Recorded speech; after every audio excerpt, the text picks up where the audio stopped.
देखिए, अब कल का पेन में से निकालता हूँ जो हमने किया था, याद है? तो दिस इज द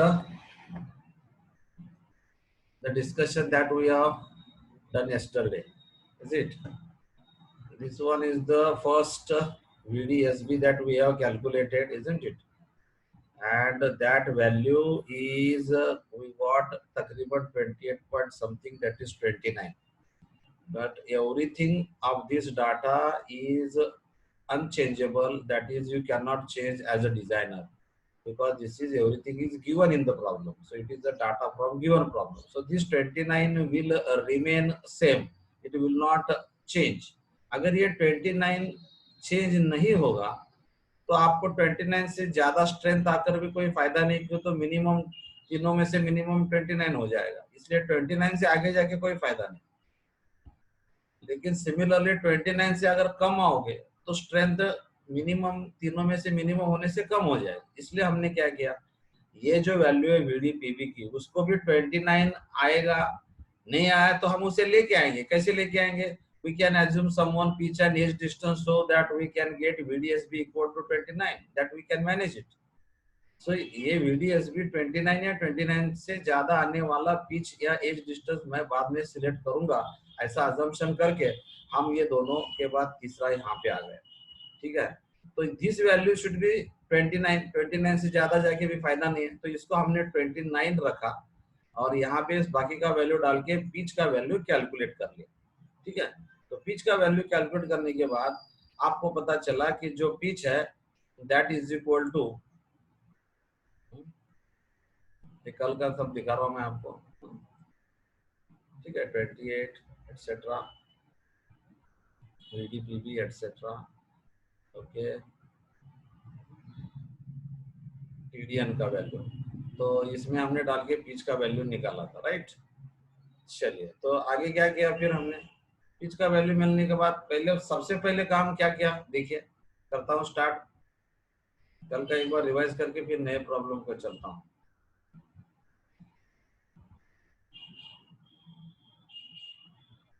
ओके, देखिए फर्स्ट स्टेप हमने बनाया VDSB, which is everything is given to you, and that nearly we got at 29 kilonewton, 28 point something.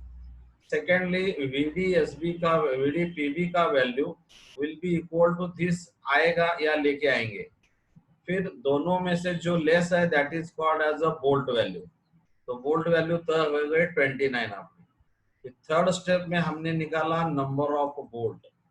क्यों नंबर ऑफ बोल्ट पहले क्यों निकालना? नंबर ऑफ बोल्ट इसलिए निकाला जाता है ताकि अगर नंबर ऑफ बोल्ट ज्यादा आ जाए तो कनेक्शन करने में दिक्कत हो सकती है, उसके लिए कुछ अल्टरनेटिव इस्तेमाल करने पड़ते हैं, इसलिए पहले नंबर ऑफ बोल्ट तय किया जाता है।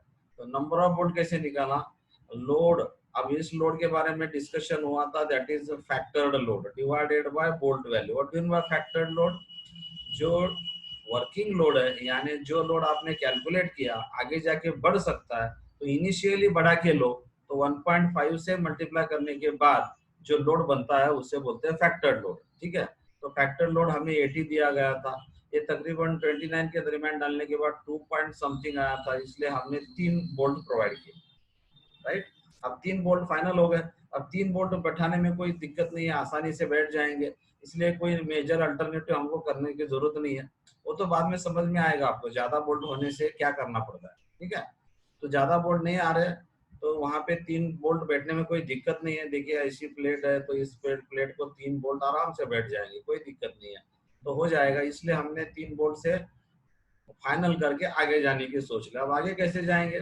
तो हमें चाहिए ये VDPB का वैल्यू, हम मान के चल रहे थे 29 आएगा, तो 29 आता है कि नहीं देखने के लिए हमें पिच और एज डिस्टेंस लेना पड़ेगा।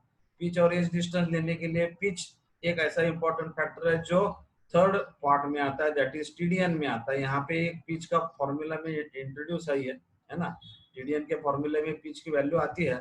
तो ये वैल्यू पिच की वैल्यू, ये वैल्यू भी 29 आनी चाहिए, ये 29 है, ये 29 है, ये 29 है, तो इसके जगह हमने 29 डाला और पिच का वैल्यू कैलकुलेट किया।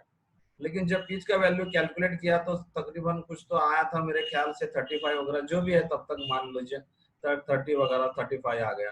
तो लेकिन आईएस कोड बोल रहा है मिनिमम पिच कितना चाहिए, मिनिमम पिच चाहिए बोला 2.5D। तो 2.5D के हिसाब से इंटू 16 के हिसाब से वो 40 आ रहा था। तो ये 36 आपके डिजाइन की रिक्वायरमेंट है, लेकिन आईएस कोड बोल रहा है कम से कम 40 चाहिए, तो 40 लेना चाहिए। ठीक है, तो शॉर्ट में बताता हूँ। देखिए ये वैल्यू जो आपने कैलकुलेट किया पिच का, कहाँ से, ये टीडीएन में से। तो टीडीएन में से जो पिच की वैल्यू आती है वो, और ये मिनिमम की ये वैल्यू, दोनों में से जो बड़ा वैल्यू है वो डाल देने का। ठीक है, अगर ये 40 आ गया सपोज, और डिजाइन का रिक्वायरमेंट सपोज 45 था, तो डिजाइन का रिक्वायरमेंट 45 से कम नहीं चलेगा, तो 45 लेना पड़ेगा आपको। आईएस कोड क्या बोल रहा है, कम से कम 40 डालो, आपने 45 लिया, कोई दिक्कत नहीं है। तो इन शॉर्ट ऐसे याद रखने का, फॉर्मूला से आया हुआ पिच और ये मिनिमम पिच, दोनों में से जो बड़ा वैल्यू है उसको फाइनल करने का। तो उसको हमने 40 कल फाइनल किया था। तो पिच लिया, एज डिस्टेंस के बारे में आईएस कोड जितना बोल रहा है उतना ले लिया हमने D0। तो ये वैल्यू मिला, पिच का वैल्यू मिला, फिर हमने VDPB का वैल्यू निकाला। दैट VDPB का वैल्यू तकरीबन 51 आया था। हमने कितने मान के लिया था, 29। तो 29 से ज्यादा हुआ, तो जो भी पिच हमने यहाँ पे लिया, जो भी एज डिस्टेंस हमने लिया, उसकी वजह से VDPB का वैल्यू 51 आया, जो 29 से ज्यादा आना था आ गया। तो कोई दिक्कत नहीं है, हमारा बोल्ट वैल्यू 29 रहा। 29 बोल्ट वैल्यू से नंबर ऑफ बोल्ट 3 रहे, 3 बोल्ट डालने के लिए पिच तय हो गया, एवरीथिंग इज फाइनल।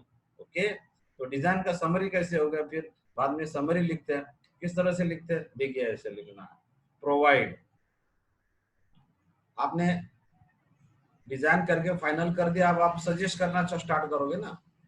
डिजाइन का मतलब आप डिसाइड करके फाइनल करने के बाद सजेस्ट करोगे यानी ऐसे ऐसे प्रोवाइड कर लो, ऐसे आप बोलेंगे एज ए डिजाइनर। तो प्रोवाइड बोलते, क्या बोलने का, provide 3 bolts, provide 3 bolts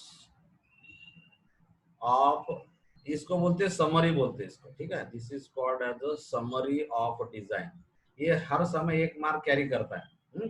summary लिखना जरूर। समरी देखिए, आपके पास कोई पार्टी आई और बोला ये मेरे को ज्वाइंट डिजाइन करके दे दो, आपने सारा डिजाइन किया है, ये जो कल से मैंने 3-4 पन्ने यूज किए उसका डिजाइन किया, और बाद में जो तय हुआ वो 3 बोल्ट डालने का तय हुआ।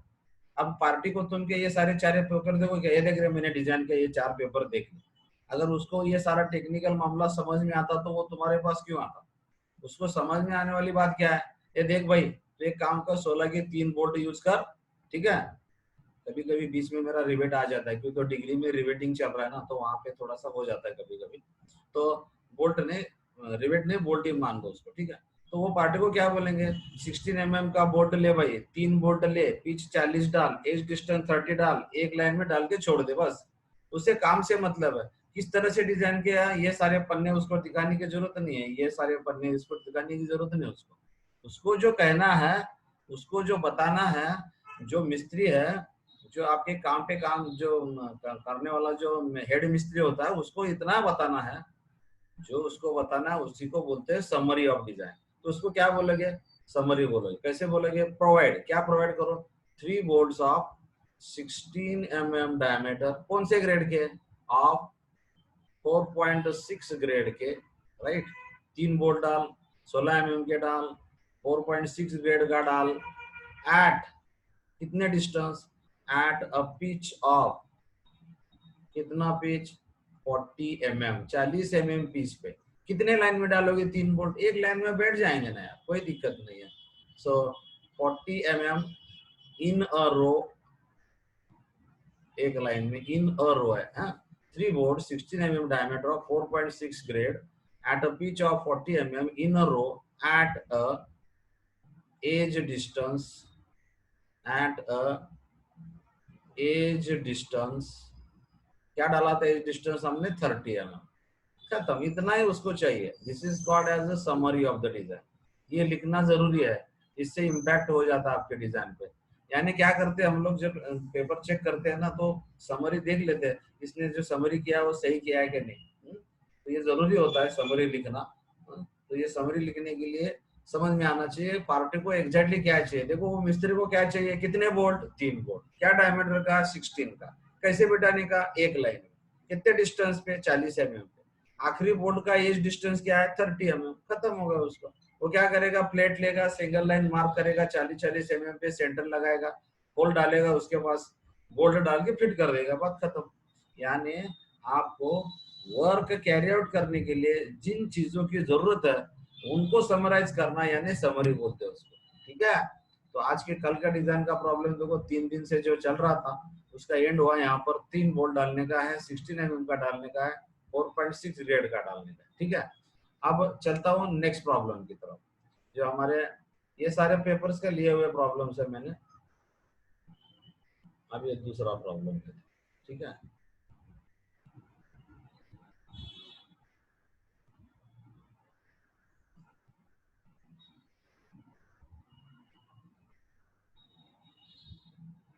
फ्लैट तो कैलकुलेट कहाँ से आ गए ये, ओके खैर दूसरा प्रॉब्लम है।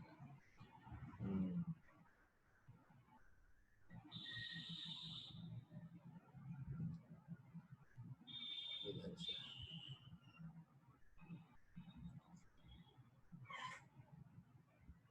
ठीक है। तो देखिए प्रॉब्लम पहले डाल देता हूँ। A flat 250 by 10 mm is connected. अब थोड़ा सा नया स्टाइल में दिखा रहा हूँ, लिखने के बजाय मैंने पावर पॉइंट में जो बोलना है वो बताते बताते मैं पावर पॉइंट पे लेके आ रहा हूँ, ठीक है। देखिए थोड़ा थोड़ा प्रोग्रेस तो करना पड़ेगा। अब फ्लैट 250 by 10 mm का है, is connected to gusset plate, gusset plate के साथ कनेक्ट करना है, किसके साथ, by using 20 mm diameter bolts. कौन से ग्रेड के, 4.6 ग्रेड के। यानी प्रॉब्लम भी समझ में आएगा आपको, जैसे मैं बताते जाऊंगा आपको प्रॉब्लम भी समझ में आएगा। अब फ्लैट है यानी रेक्टेंगुलर प्लेट है, फ्लैट बोले तो 250 by 10 mm का गसेट प्लेट के साथ कनेक्ट करना है, 20 mm का डायमीटर का बोल्ट यूज करना है, 4.6 ग्रेड का। डिजाइन करो बोल रहा, क्या करो आप, ये दिया हुआ डाटा है, अब डिजाइन करना है आपको, डिजाइन करना है तय करना है, ठीक है। क्या, लैब ज्वाइन करना है, लैब ज्वाइंट डिजाइन करना and draw NEET sketch of joint designed. ये आपके बोर्ड क्वेश्चन पेपर में से दिया हुआ क्वेश्चन है, ठीक है।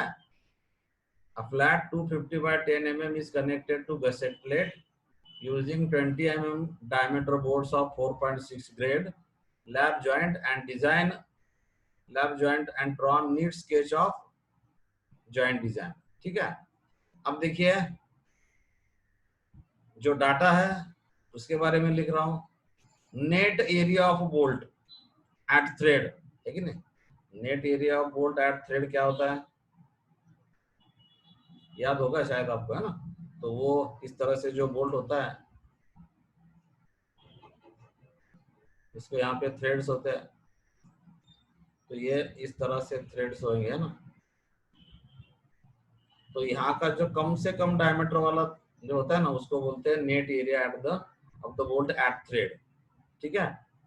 तो वो कितना लेना चाहिए अब, 0.78 है ना, यानी मल्टीप्लीकेशन फैक्टर पाई बाय 4 20 का स्क्वायर, तो पाई बाय 4 20 mm का डायमीटर का सर्कल का एरिया, पाई बाय 4 20 का स्क्वायर और रिडक्शन फैक्टर 0.78, तो ये आ गया 245। तो 245 ले सकते हो या 246 भी लेते हैं, ठीक है। सो 245 लेके चलते हैं। सो ए एंड बी पहला यहाँ से हमने सॉल्यूशन स्टार्ट किया हुआ है, ये ऊपर वाला प्रॉब्लम है, ठीक है। यहाँ से ये देखिए 20 mm का बोल्ट है, तो ये 20 mm यहाँ पे डाला, तो गिवन स्टार्ट कर रहा हूँ, ठीक है। तो नेक्स्ट क्या आएगा, फॉर बोल्ट्स ऑफ 4.6 ग्रेड कौन सा आएगा, जैसे यहाँ पे दिखा रहा है 4.6 ग्रेड ऑफ बोल्ट, तो 4.6 ग्रेड के लिए ये जो 4 होता है ये 4 का 400 लेना है, 8.8 हुआ तो 800 लेना है, ठीक है। सो सेकेंड 20 mm डायमीटर का 4.6 ग्रेड का, आगे देखिए क्या किया है, F U is equal to 415। अब ये देखिए ये आपके क्वेश्चन पेपर में से लिया हुआ है, देखिए कितना गलती करते हैं लोग। 415 नहीं होता, कितना होता है पता है ना आपको, 410 होता है। 410 ये अभी डाटा जो दिया है वो लेने का अपन को, लेकिन ये 415 अगले सेमेस्टर का कंक्रीट का है, वो गलती से इधर आ जाता है। ऐसे हो जाती है क्वेश्चन पेपर में गलती कभी कभी, और सॉल्यूशन में भी कभी कभी गलती होती है, तो हमें करेक्ट करके करना होता है। तो ये 410 होता है, अपना तो पता है F U is equal to 410, F U is equal to 400 होता है। ये बाय मिस्टेक 415 है आपके क्वेश्चन पेपर में, ठीक है। तो 415 से कैलकुलेशन है आगे, लेकिन याद रखिए ये 410 होता है नॉर्मली, इस पेपर में गलती हुआ था, होती रहती है, ठीक है। आगे दूसरा, अब पहली स्टेप क्या करते हैं हम लोग, आपका फर्स्ट स्टेप क्या होता है, that is VDSB, design shear strength of bolt. लेकिन design shear strength of bolt निकालने से पहले आपका मास्टर इस तरह से करेगा, VNSB, nominal share strength of bolt, nominal share strength of bolt बोल के ऐसा है। उसका फॉर्मूला क्या है, उसका फॉर्मूला जो हम लोग लिखते हैं वो देखिए, VNSB is equal to FUB upon root 3 NN into ANB plus NS into ASB। अब इसको अगर divide by 1 upon gamma MB करेंगे तो ये बन जाएगा डिजाइन, ठीक है ना। देखिए तो ये आ गया इधर, VDSB इज इक्वल टू ये VSB वाला फॉर्मूला ऊपर का, और ये यहाँ से गामा MB से डिवाइड करने के बाद।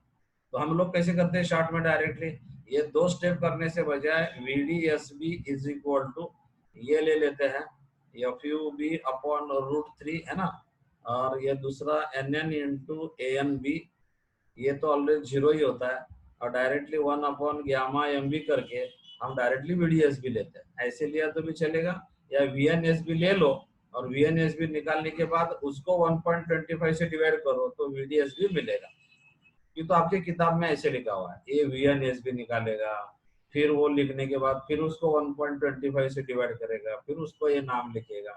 उसके बजाय एक स्टेप में इस तरह से आप कर सकते हो, कोई दिक्कत नहीं है, लेकिन शायद आपका मास्टर इस तरह से लिख सकता है, कोई वादा नहीं। चलो ये हो गया इधर। अब देखिए आगे, तो इसमें वैल्यू डालने के बाद ये कट करता हूँ बाकी का तब तक।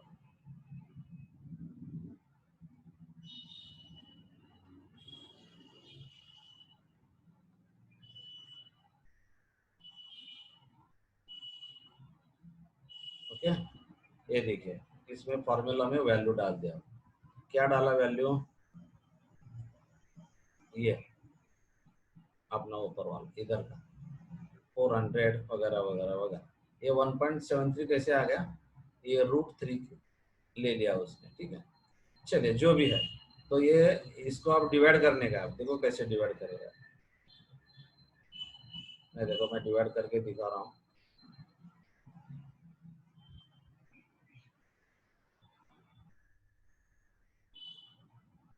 एक सेकंड, पहले ठीक तरह से कर लो ताकि आपको जो मैं बना रहा हूँ वो समझ में आएगा। चलिए ये VNSB का फॉर्मूला है, देखिए ये FUB, ये सारा डालने के बाद रूट 3 से डिवाइड करने के बाद ये वैल्यू आ गया 56.59। अब इसको 1.25 से डिवाइड करने का, देखो ये डिवाइड 1.25 से डिवाइड किया तो क्या हुआ, वो इसको डिवाइड करने के बाद इसको, ये जो आंसर आया इसको 1.25 से डिवाइड करना पड़ेगा। डिवाइड कर दिया मैंने, डिवाइड करने के बाद क्या बना आंसर 45.272 किलो न्यूटन। ओके, तो ये हुआ 45.272 किलो न्यूटन, इसकी वैल्यू भैया VDSB की। Okay, this is your first value, ये अनचेंजेबल है कि नहीं, यानी बोल्ट का वैल्यू 45 ही लेके आने का, ज्यादा होके कोई फायदा नहीं।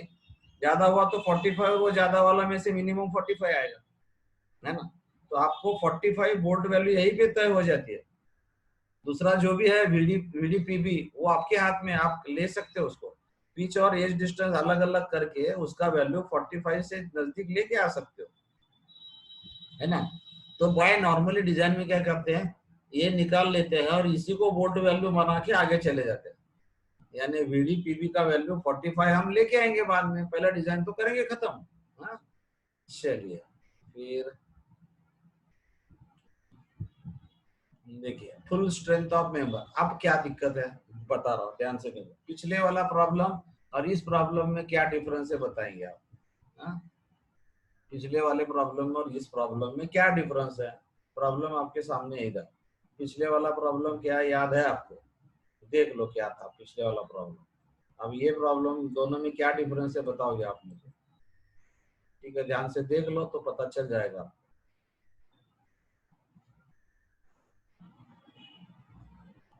क्या डिफरेंस है बताओ पिछला प्रॉब्लम और ये प्रॉब्लम में?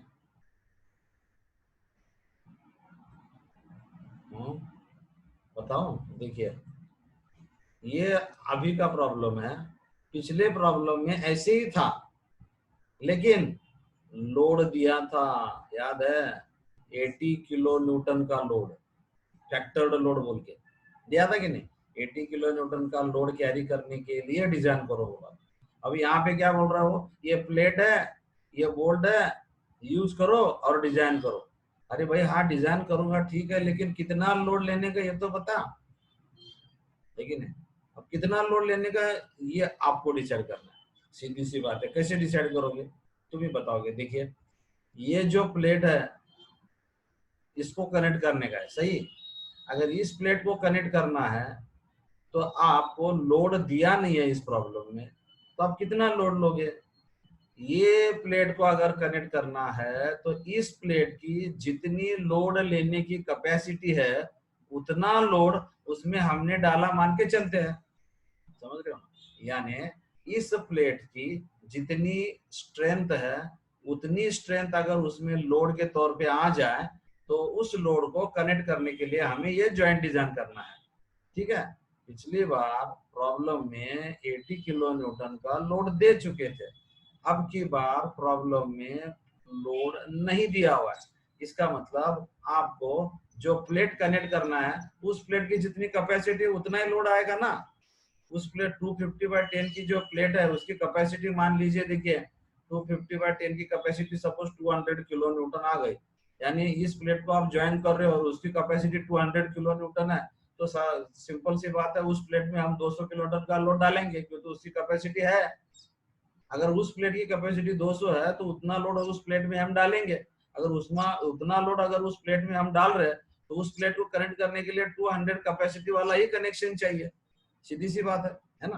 तो जहां पे लोड नहीं दिया जाता वहां पे जो प्लेट आपको दी गई है उस प्लेट की जितनी फुल कैपेसिटी है उस कैपेसिटी को लेकर जॉइंट को डिजाइन करना है। ठीक? ओके। इसलिए बोलते हैं इस प्लेट अब यहाँ पे देखिए, अब यहाँ पे देखिए लोड नहीं दिया हुआ है, राइट? लोड ना देने की वजह से हम पूरी प्लेट यूज कर रहे हैं, पूरी का पूरी प्लेट यूज कर रहे हैं। हाँ, पूरी प्लेट का स्ट्रेंथ यानी TDN, तो ये ऑटोमेटिकली आ गया। देखिए यहाँ पर ये देखिए क्या formula, full strength of member is equal to 0.9 into FU upon gamma m multiplied by area of plate. ये देखिए area of plate. Okay. Last time क्या लिया था? पिच लिया था, पिच पिच माइनस D0 लिया था। फॉर्मूला याद कर, 0.9 P into D two T into, याद है? ये इस तरह से किया था। ये हुआ था, एरिया हुआ था last time. Okay. P minus यानी हमने लास्ट टाइम स्ट्रेंथ पर पिच निकाला हुआ, अब स्ट्रेंथ पर पिच नहीं, फुल स्ट्रेंथ ऑफ प्लेट निकाल रहे हैं। ठीक है? ऐसा क्यों हुआ? तो इस प्रॉब्लम में लोड ना देने की वजह से हमें जो प्लेट कनेक्ट करना है उस प्लेट की फुल स्ट्रेंथ अगर उस प्लेट में डाला जाए, जिस प्लेट की कैपेसिटी है उतना लोड अगर हमने उसमें डाला तो उतना लोड कनेक्ट करने के लिए डिजाइन करना पड़ेगा आपको, है कि नहीं? इसलिए एरिया ऑफ प्लेट डाला। अब एरिया ऑफ प्लेट कैसे डालना है देखिए,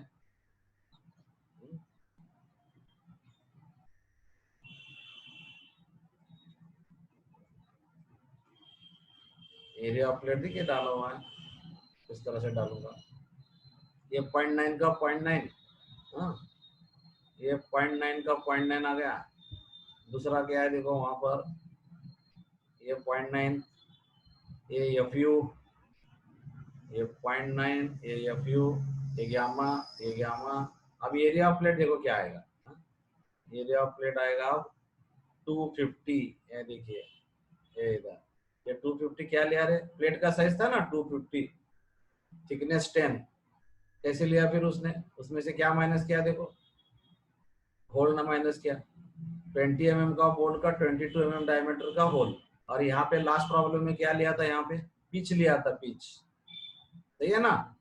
क्यों, तो वहां पे हमें स्ट्रेंथ के बदले लोड दिया था। अब की बार क्या कर रहे हो, लोड नहीं दे रहा, लोड नहीं दे रहा तो हम पूरी की पूरी प्लेट यूज करेंगे। लास्ट टाइम के प्रॉब्लम में पर पिच था, पर पिच यानी विड्थ हमने पिच मान के लिया था, विड्थ हमने पिच मान के लिया था। ये देखिए ऐसे, इसके जगह ना हमने पिच माइनस D0 किया था ऐसे, यानी विड्थ हमने जो प्लेट का विड्थ है ना वो कितना मान के लिया था, पिच मान के लिया था। इसलिए उसको क्या बोलते हैं, स्ट्रेंथ पर पिच बोलते हैं। अब की बार पिच नहीं तो पूरा का पूरा कितना यूज कर रहे हैं हम लोग, 250, यानी फुल स्ट्रेंथ। ओके, पर पिच नहीं है, ये फुल स्ट्रेंथ है। इतना डिटेल में तुम्हें कोई तो बताएगा नहीं भैया, समझ रहे हो ना, खाली किताब में से पढ़ के बताएंगे। आपका क्वेश्चन क्लियर नहीं होगा, सर वहां पे पिच किया, यहाँ पे ये किया, ऐसे कैसे कर रहे हो। तो ये डिटेल में फंडामेंटल समझ में आना चाहिए, ऐसा क्यों किया, किस लिए कर रहे हैं। हर प्रॉब्लम सिमिलर नहीं होता है। चलिए, तो यहाँ पे देखिए पिच के बदले 250 क्यों यूज किया, क्यों तो मुझे पूरा लोड लेने वाली कैपेसिटी चाहिए। तो पूरा लोड जो बनता है वो स्ट्रेंथ ऑफ प्लेट है, तो स्ट्रेंथ यानी फुल स्ट्रेंथ ऑफ प्लेट है। देखिए full strength of member, member यानी प्लेट। इसलिए यहाँ पे पिच की जगह फुल विड्थ यूज किया, 250 विड्थ है उसकी। प्लेट का साइज है 250/10 mm। तो ये 250 विड्थ तो माइनस लास्ट टाइम जैसे D0 वैसे किया, 10 आ गया। तो आगे क्या हुआ देखिए, उसकी वैल्यू आ गई 637 पॉइंट किलो न्यूटन, राइट।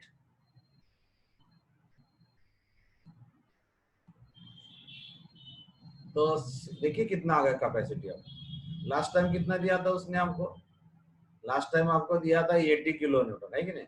आपकी बार क्या दे रहा देखो, लोड दिया नहीं इसलिए हमने लोड कैलकुलेट किया, कैलकुलेट करने के बाद कितना आया वो लोड, लोड आ गया आपका 673। कितना बड़ा लोड है देखिए, 600 किलो न्यूटन इस प्लेट की कैपेसिटी है।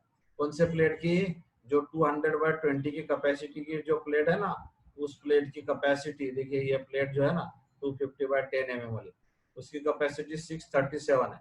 ओके, तो ये आपका लोड कैरी करना है, इतना लोड कैरी करने वाला आपको जॉइंट बनाना है। ठीक, लास्ट टाइम 80 दिया था। चलो आगे क्या होता देखते हैं। अब देखिए नंबर ऑफ बोल्ट्स निकालना है। नंबर ऑफ बोल्ट्स कैसे निकालते हैं,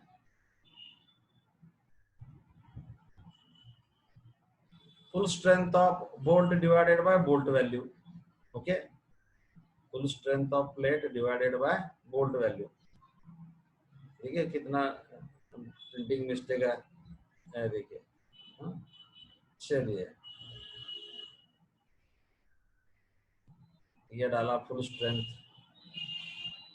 ठीक है इधर।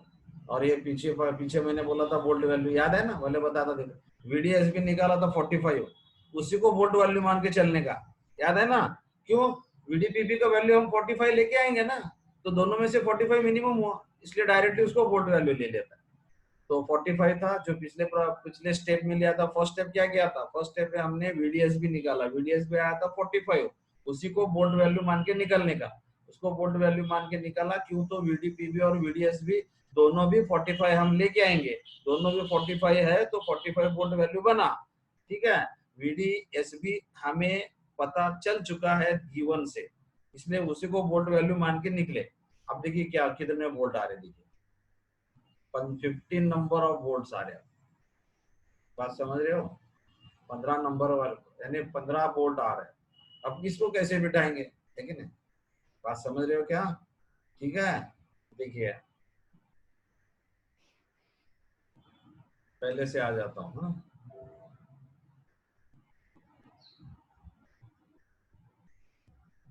देखिए यहाँ से आए थे हम लोग,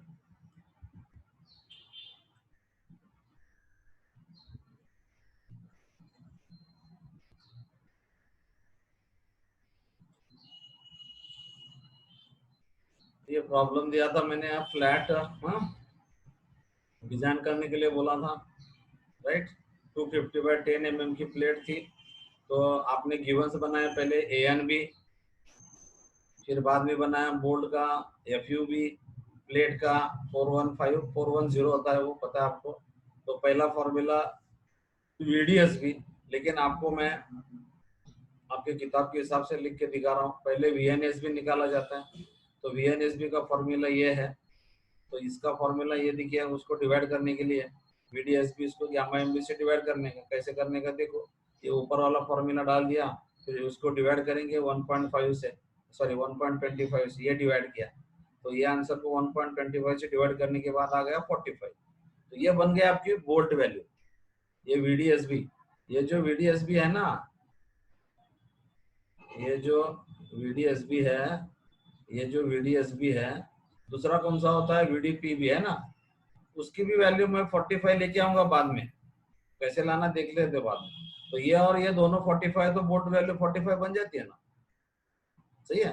तो ये 45 वोल्ट वैल्यू बन गई। देखिए डिफरेंस देखो कैसे चल रहा है, पिछले प्रॉब्लम ये प्रॉब्लम, दोनों भी डिजाइन है, दोनों भी प्लेट है, लेकिन डिफरेंस है, वहां पे लोड दिया था, यहाँ पे लोड नहीं दे रहा है। हाँ, तो हमने बोल्ट वैल्यू तय कर दी। बोल्ट वैल्यू तय करने के बाद अब लोड चाहिए ना, नंबर ऑफ बोल्ट निकालने के लिए। लोड कहाँ है, लोड नहीं है, तो सीधी सी बात क्या होती है, जितना मेंबर का कैपेसिटी है, ये जो मेंबर है उसकी जितनी कैपेसिटी है ना, ये मेंबर की, इस मेंबर की जितनी कैपेसिटी उतना लोड डालेंगे। देखो ना, ये जो प्लेट है, इस प्लेट को अगर आप वहां पे कनेक्ट कर रहे हो, देखिए ये इस तरह से प्लेट है, ठीक है ना, ये इस तरह से प्लेट है। इसको आप नीचे क्या लगा रहे हो, ये नीचे है गसेट प्लेट। हाँ, ये नीचे गसेट प्लेट है, इसको आप कनेक्ट करने वाले हो, तो इस प्लेट में फोर्स तो रहेगा ना, तो ये जितना फोर्स है उतना सारा इस कनेक्शन पे आने वाला। इस कनेक्शन को कितने के लिए डिजाइन करोगे, जितना प्लेट लोड ले सकती है उतना लोड मैं तो डालूंगा। मुझे प्लेट से काम लेना है, आपके कनेक्शन से मुझे मतलब नहीं। जो प्लेट में डाल रहा हूँ उसकी कैपेसिटी फुल यूज करूंगा मैं, तो इसकी फुल कैपेसिटी निकालेंगे, जितना इसकी कैपेसिटी उतना सारा लोड ये बोर्ड ने लेना चाहिए। राइट। तो इसलिए हमका नेक्स्ट स्टेप है, बोल्ट वैल्यू के बाद आपको फुल स्ट्रेंथ निकालना पड़ेगा। फुल स्ट्रेंथ निकालने के बाद आपको मिल जाएगा नंबर ऑफ बोल्ट्स। राइट, तो कैसे निकालेंगे वो देखिए। Full strength of member difference बताने के लिए मैंने अलग अलग से किया हुआ है। यहाँ पे एरिया ऑफ प्लेट चाहिए, last time pitch minus D0 into T था। देखिए ये फर्स्ट वैल्यू, ये यहाँ पे लास्ट टाइम यहाँ पे पिच था, क्योंकि तो हमने स्ट्रेंथ पर पिच किया था। अब फुल स्ट्रेंथ ऑफ प्लेट है, फुल स्ट्रेंथ ऑफ प्लेट, तो फुल स्ट्रेंथ ऑफ प्लेट बनने के बाद ये 673 हुआ। तो मेरा पहला काम है नंबर ऑफ बोल्ट निकालना, तो मैंने नंबर ऑफ बोल्ट निकाली। Number of bolts required is equal to full strength of bolt, area ये बोल्ट कैसे, इसके बदले क्या चाहिए, फुल स्ट्रेंथ ऑफ प्लेट।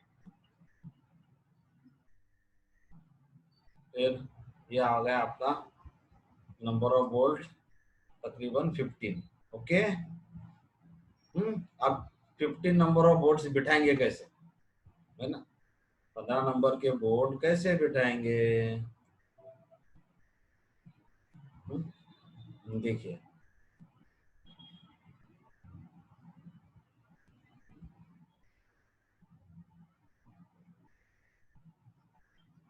करके देखते हैं,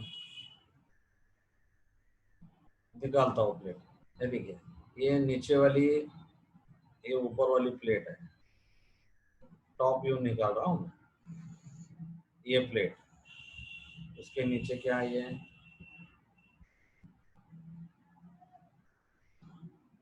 ये नीचे गसेट प्लेट। ओके, और ये जो है, ये कौन सी है आपकी प्लेट, क्या साइज है इस प्लेट का,